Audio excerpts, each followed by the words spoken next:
boxing fans. So, the eve of the Tim Tszyu Funduro controversial fight. And as we move forward, the more this fight becomes more and more controversial. And it really shows you the dirty side of boxing. Because Tim Tszyu did what many fighters wouldn't have done. He took a short replacement opponent with 2 weeks notice to save that pay-per-view card. If he didn't do that, the PBC would have lost a lot of money just because the card would have fell through. Would they have ended up putting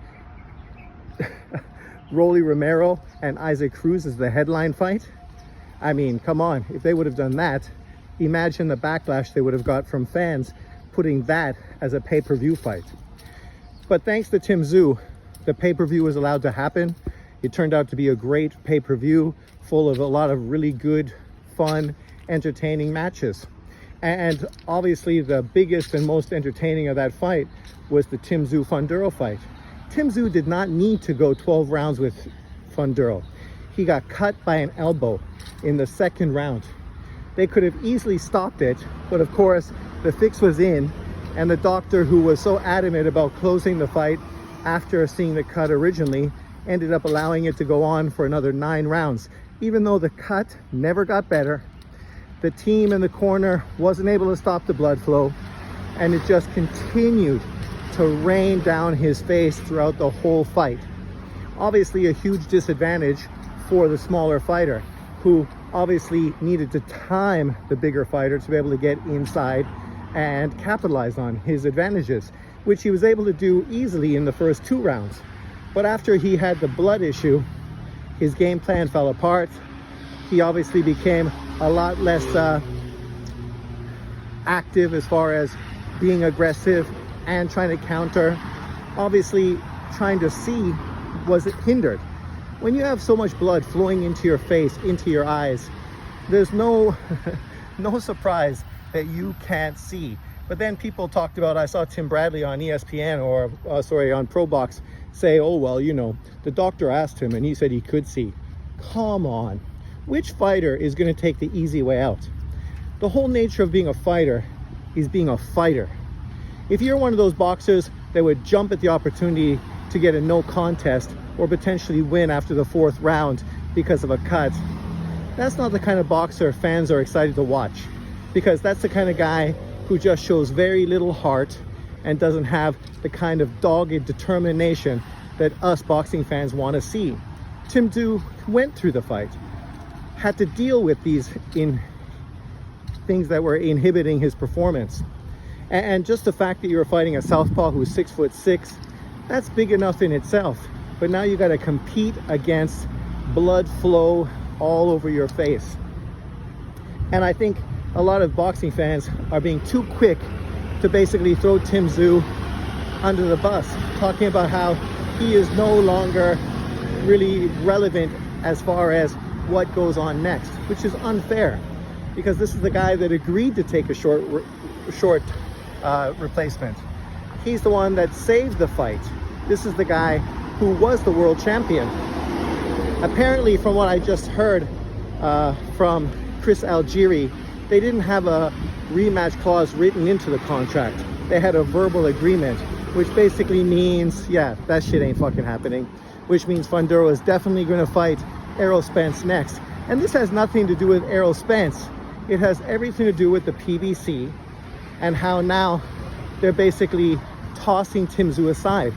After milking him and taking advantage, now they're happy that one of their in-house fighters has the title, and then they can push it towards Errol Spence, because in truth, you and I all know who the PBC would prefer to be the WBC 154-pound world champion, and that is definitely Errol Spence.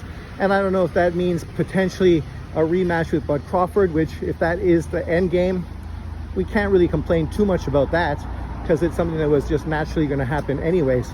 But at least if they become champions at 154, it becomes a unification fight. It becomes that much more marketable and makes that much more sense. But now I see people saying, oh, well, Erickson Lubin should get a chance. Erickson Lubin had multiple chances, and he got knocked out multiple times on those opportunities. right? Literally the guy that just beat Tim Tszyu already knocked out and stopped Lubin. And I ain't hating on Lubin, but you want to have Lubin jump past Tim Tszyu as if because Tim Tszyu didn't get the decision in this majority decision, he somehow now has to build himself back up. See, this is the fallacy.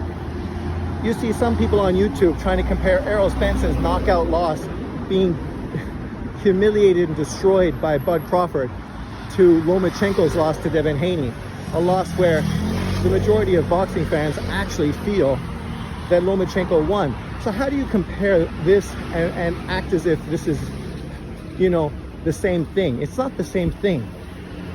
The same reason people didn't think Funduro deserved a chance because he just got knocked out in his last fight, that's the same reason people don't think Spence deserves a chance right now, right? If he gets one, he gets one. That's because of the PBC doing in-house fights and trying to push their narrative forward. And nobody is surprised. Nobody's surprised that that's exactly what happens. But it doesn't mean it's what should happen. And it doesn't mean Tim Tszyu should be treated so shabbily considering everything he's done for the PBC. This is a guy who jumped through every single hurdle that the PBC put in front of him to get the fight he wanted, which was an undisputed unification fight with Charlo. And even coming to the US, fighting in Minnesota, taking dangerous opponents for little money, where he could have fought at home, made far more money on pay-per-views in Australia. He still did it because his dream was to make a statement in the US. His dream was to fight in Vegas in a big fight like he just had. And that dream was obviously fulfilled, but it didn't turn out the way, obviously, ultimately he would have expected or hoped it would have. I mean, the right thing right now for the PBC to do is to put Tim Tszyu, Funduro on a rematch. That would be the fair thing to do. Tim Tszyu did everything he needed to do to help the PBC, to push the PBC's pay-per-view card. It wasn't him that got injured and pulled out. That was Keith Thurman. But he's the one that saved the card, and now people are so quick to look past him to look towards other people to give them opportunities. Yet these guys haven't done what Tim Tszyu has done for the PBC. He didn't save their big fight, their first fight on Amazon, which could have been a disaster if it would have fell through. Because how does that make Amazon and PBC's deal look when the first fight of that deal isn't able to come off without huge hitches? But this is what you expect from a lot of fanboys and fangirls on YouTube. They have narratives that they want to push. So they won't talk about what's fair, what should happen. They will talk about what they hope happens, you know, and it's all about hope. Errol Spence deserves a fight, even though he is currently not even ranked by the WBC. He's not ranked by any of the 154 sanctioning bodies, right? At least Bud Crawford did what he was supposed to do.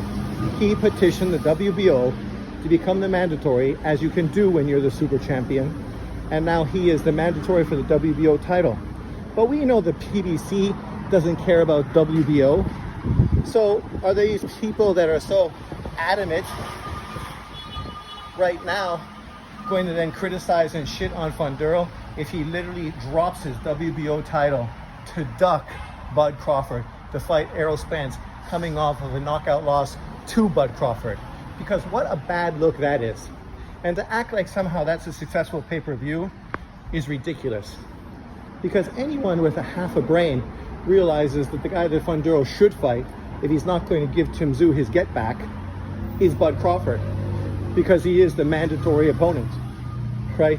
And these guys are so adamant about mandatory opponents when it's a black American fighter. Bud Crawford is a black American fighter.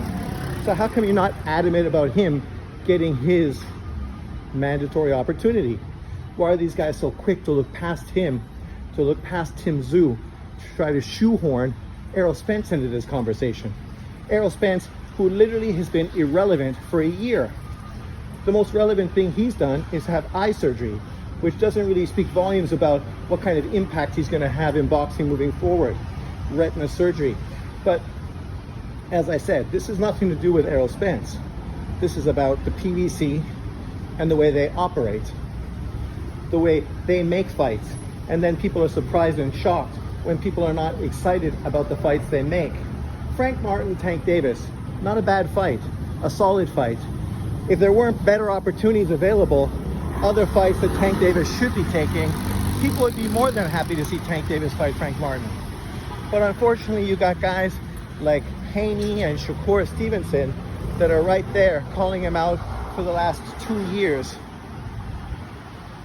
who've done more over recent years than him, have taken on better opponents, and actually proven in the ring, specifically Devin Haney. That's a fight people want. And even the Saudi Arabians talked about funding that fight, which shows you the global support that fight has. So of course people are going to be disappointed when a Frank Martin is an opponent as opposed to a Devin Haney in Saudi Arabia for tens of millions of dollars as opposed to just a few $1 million here. Then of course we saw this situation now with Errol Spence. I believe Errol Spence deserves a chance to come back. Of course I do. And I wouldn't even mind him fighting Funduro if the circumstances were different. The circumstances was if he convincingly beat Tim Tszyu, taking Tim Tszyu out of the conversation. But he didn't. If Bud Crawford hadn't mandated the WBO to become the mandatory for the WBO title, which he did. If these things didn't happen the way they did, then I would have no problem. I'd say, yeah, Errol Spence makes as much sense as anybody else. People probably would rather watch him fight Funduro than a rematch with Lubin. So let's do it. But we know the way the PBC works, the behind the scene type of stuff that's going on. They already had Errol Spence there, ready to perpetuate this whole pay-per-view with Spence and the winner, regardless of who that may have been. The funny thing is, before the fight with Funduro, people literally were talking about a conspiracy from the PBC trying to fuck over Tim Tszyu. And how did this all work out? Exactly like the conspiracy was broken down. The PBC fucking Tim Tszyu over. And ironically enough, when Tim Tszyu was asked about it, he didn't want to hear anything about it because he doesn't care about the narrative. He just cares about proving himself in the ring, doing what he should do. And that's what we saw on Saturday night. With a cut, with a replacement opponent, he could have took the easy way out, but he didn't. He didn't need to take the fight to begin with, but he did. He's done everything you would hope a world champion would do, and people are showing him very little to no respect, and actually hoping that he will just be out of the conversation. And this is the problem. But leave your comments below. Let me know what you think. Thanks for watching. Peace out.